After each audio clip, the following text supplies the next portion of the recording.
day 4. Good morning, everybody. With Sports Court Update.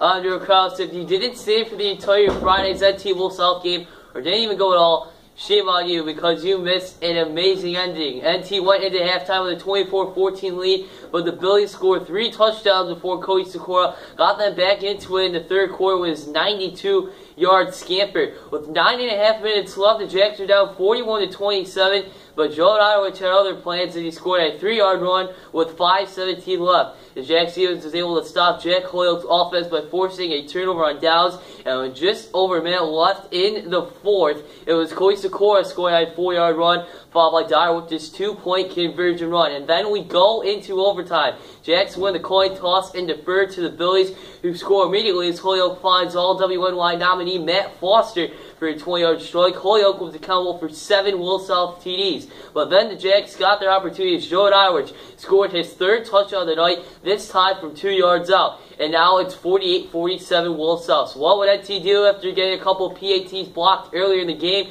They gave it to Mr. Inside, of course. Joe Iowich, the new big man on campus this morning, ran it in for the 2-point conversion. And the NT faithful went bananas. Remember the Titans-esque moment for sure. NT wins in overtime 49-48 to move to 3-0 for the first time since the state title run back in 2009. Cody Sikora and Joe Iowich, like you mentioned, had another unbelievable game in the backfield, scored a new career high 169 yards on 14 carries and 3 scores. Iowich had 60 on 16 carries and 3 scores. Head coach Henry Fumarelli earned his first win at the Lumberyard, and he gave credit to not just the offensive line for the victory, but also to the fans, saying, quote, over on the phone on Saturday, that atmosphere exceeded my expectations, and he hopes to have a bigger crowd this Friday against Will North. Zach Ward didn't complete a pass until the 4th quarter, but he made his voice heard as he led the team with 8 tackles and 3 pass deflections.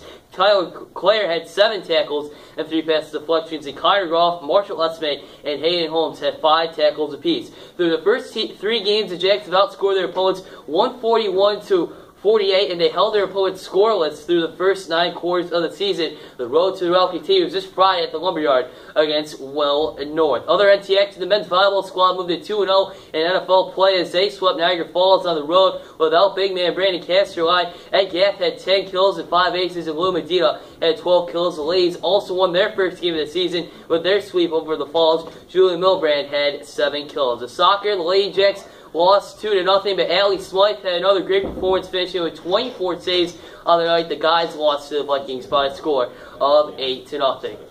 And with your Sports Corner Update, I'm Joe Kraus. Have a great day, and we'll be back right after this.